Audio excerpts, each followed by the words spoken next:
Hello Flickering Myth family and welcome to our channel. My name is EJ and in this video we are going to be covering a new movie review. I had the privilege of watching Mission Impossible Dead Reckoning Part 1 and I have a lot of positive feelings.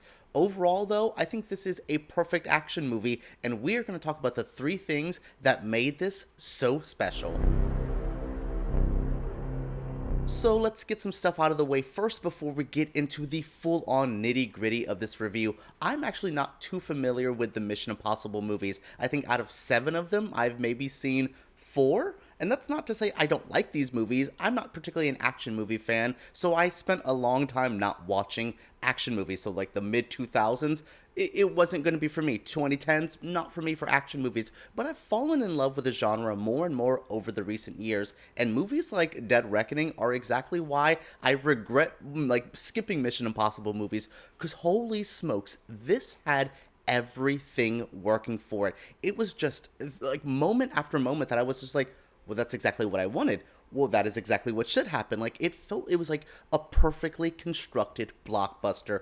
And those are hard to do. I mean, I just saw Indiana Jones, The Dial of Destiny, which I think is one of the worst movies I've seen all year. It's a movie with so much money, so much time, so much talent involved, and it's so lackluster. But that's the complete opposite of Dead Reckoning Part 1. There's so much talent, so much money, and it's all being used correctly. Like, I was never taken out of the moment. I was always invested in the wildness of this. First off, whoa, when did the Mission Impossible movies become, I don't want to say campy, but whoa, it's like goofy and weird and over the top. There's some humor sprinkled throughout, but what I'm talking about is just the weirdness of it. Like the masks that have been there forever, but there's just a lot of weird things in this universe that only feels that they exist in the Mission Impossible world, like the green smoke to knock everybody out. It's always the mask reveals. It's the weird AI villain that we have that feels like it's from a different movie. It feels like it's from like a superhero film, which I love. I mean, again, there's nothing really I dislike about this movie. A couple characters that I don't love, but again, there's just so much that like kept me in and kept me going. They're really doing this. This is insane. But when I look at the movie, there is 3 key components that really kept me going. One of them is Tom Cruise. One of them is the Mission Impossible women. Holy hell, this movie is filled with baddies, and I will talk about them in a moment. And then the set pieces. There's a like 3-piece set piece at the end that is like one setting, and they like break it up into 3 different versions. Absolute perfection. We will talk about all of that right now. Tom Cruise. Whoa. What a journey this man has been on through pop culture. We made fun of him so much in the 2000s, from the Oprah on the couch stuff to the pushing Scientology to the weird movie choices. I mean, he wasn't always banging where he's been banging. I mean, even up to 2016-17 when he was doing that Jack Reacher movie, the Bad Mummy movie, he found his spot though recently. Yeah, he's been strong, but it just feels like he understands exactly what we want from him now. And that's not saying I just want to see Tom Cruise throw himself off ridiculous stuff to do wild stunts, but his acting, I think, has improved. I believed him in these emotional moments in this movie, in the comedy beats. I remember he's an underrated comedy actor. Like, he keeps surprising me throughout this movie, throughout his later end of his career. I love seeing this man hit 61 or something and just eat it up. He feels like he has more youth and more energy in him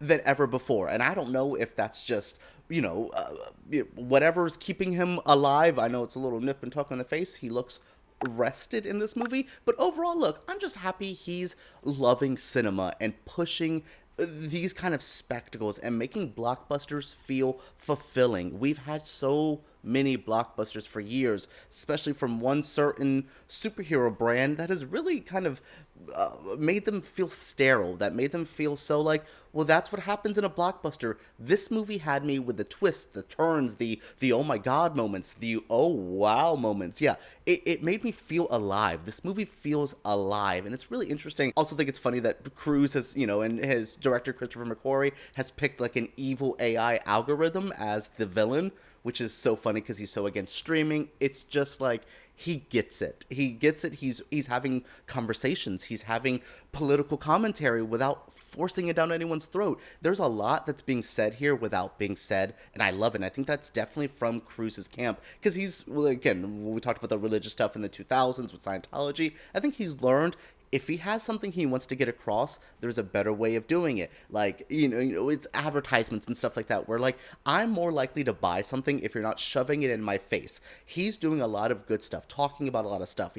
I love his I want to watch all the summer blockbusters. He's doing all of that without really pushing anyone, without really offending anyone. And it's just genius to see. He could full on Martin Scorsese and piss off every, like, superhero fan, but he's not. He's, like, embracing everyone. He's making everyone feel welcome. And that's what this movie feels like. Me, as an outsider to the Mission Impossible movies, I felt welcomed here. I felt like it was just like, here, that's just a good script, good story, where I didn't really need to see 84 movies beforehand to really fall into this, the anti-Marvel stuff, which I love. So yeah, this movie was handled very well, and I really thank Tom Cruise for putting all of himself into it and making this feel so worthwhile. It may be my lack of knowledge on the Mission Impossible movies, but when did women become such a key factor? Like, I knew Paula Patton was in a movie, Maggie Q, like, I knew that the girls were there. What was it, Michelle Monaghan? I knew the girls were girling in these movies, but lately, it just feels like this movie understands, for me, I need some female badasses in my movie to get me through. It's why, as corny as they can be, I like the Fast movies. I love watching Michelle Rodriguez and Charlize Theron feel like they have things to do in a movie, but also kick ass. That's what every woman felt like here. From Rebecca Ferguson, Vanessa Kirby, Hayley Atwell, Klementieff, like, all of them just had things to do. And I know that's such a weird thing of, like, oh, well, the women in a Mission Impossible movie, and that's not what they're here for. But for me, it really sold it. I mean, that's also saying all of the supporting characters. I could just go to Simon Pegg, Ving Rhames, Esai Morales. Like, every actor in this movie had something to do. They felt like they were there for a reason. I love that. I felt everything from Rebecca Ferguson. She went through a character journey in this. Hayley Atwell, whoa, I only really know her from the Marvel stuff. So to see her here in a fun, kick-ass, badass role, but has some heart, some emotions, she pulls some stuff out at the end of this movie that I'm like, whoa, you are an action diva. It's really, really cool to see just the importance that was placed on these characters. And it's not just to advance the male stories. That's something I also really love. We're not fridging women just to push men's stories forwards. These women are very much doing what they need to do to push their stories forwards. I mean, Vanessa Kirby's character is so in her own bubble, and I don't mean that in a bad way, but she's like, I'm not good or I'm not evil. I need to do what I need to do.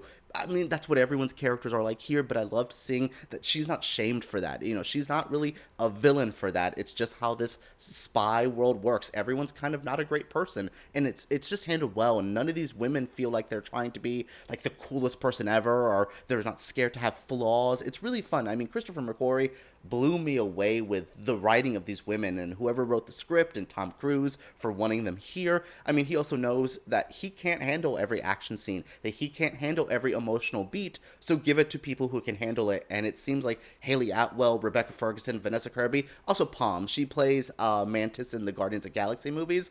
I liked her here. Not the biggest role, not the juiciest role, but she was fun. She felt like a John Wick character where she was weird, cartoony, kicked ass, but also still had stuff to do. Again, just really happy with the women in these films. Hayley Atwell really will be a big factor going forward. I'm happy to see her here. I'm happy to see that it seems like her and Cruise also stood up well next to each other. It's not like she's going to replace the franchise, but he seems to have a strong co-lead that can actually keep up with him. And that is refreshing in these kind of movies. Lastly, I do want to talk about the action set pieces, because holy smokes, oh my goodness, this movie is just jam-packed with action. There's definitely time to breathe. There's really good character moments. There's a moment in the club where all of our characters are kind of talking, and we're seeing where everyone's like loyalties lie. That was a great moment of acting. But the set pieces, there was a little action moments. Like, there's one in this like kind of military conference room where someone gets gassed, and I was like, ooh, this is fun. There's the airport scene, which was so tense. There's like a bomb here, multiple people chasing him here. there was a lot of layers there. It's just really fun, and all of these felt engaging. They're well-directed action sequences where I know where everything's happening. Even when they get to choppy hand-to-hand combat, I still understood, and I'm still able to follow. There's a really tight fight scene in like a hallway, like a alleyway. Oh, wow. It's Cruise, who I'm not saying is Mr. John Wick in this scene, but kicks some ass. It brought me back to The Raid 2. Really good film there. Again, there's just so much goodies that are offered here. And then that final train sequence. Holy smokes. It is like 40 minutes of the runtime. And it feels like that in a good way, though. Like, we get onto the train, he does this crazy jump that we've seen in the trailers, and then we have action scenes, and bam, bam, and then there's character moments, and then there's the train, oh my god, about to break moments. It's just wild, and you're invested, and you're hooked, and this whole end of this movie, I was just like, oh my god, like, I kept thinking that we're gonna end it on a crazy, oh my god, there was just a lot in this moment, and I felt so warm and comforted in it. I feel sometimes action scenes can just feel so sterile and bland. Like, again, I like Avengers Endgame, but the end of the movie, other than when all the people come back, I'm like, what the hell is happening in this murky fight scene? There's like moments that they're stopping to pause for a laugh or a oh my god moment. Not here. There's no pausing for a moment. You feel it and they move on to something else. And you feel it still because, again, the characters, the moments, they feel more weighty. They feel like they have more to give. And you feel it as a viewer. Woo, the set pieces. I love good action moments. I'm just really happy to see what they've done here, what they've constructed, what they can do, and there still feels like there's room to evolve and push it forward, especially next movie that they could go underwater a little bit. I know there's like a very famous underwater scene in an early Mission Impossible movie, but yeah, I really love what they can do. I feel like they've done so much here, but there's still potential. What else can Tom Cruise jump off of? I don't know, but baby, please keep yourself safe because I like these stunts, I like these actions, but please, nobody should get hurt to make these movies. Whew. All right, everyone, that is it for my review of Mission Impossible Dead Reckoning Part 1. I really enjoyed the movie. Really thought it was a great action film. With this and John Wick, we've seen some of the best action we could see this year, and I'm just so happy about that. What did you guys think of this movie? What do you guys think of this review? Share your feelings down in the comments below. Thumbs up, subscribe, all that jazz, and let's talk about Mission Impossible right down there.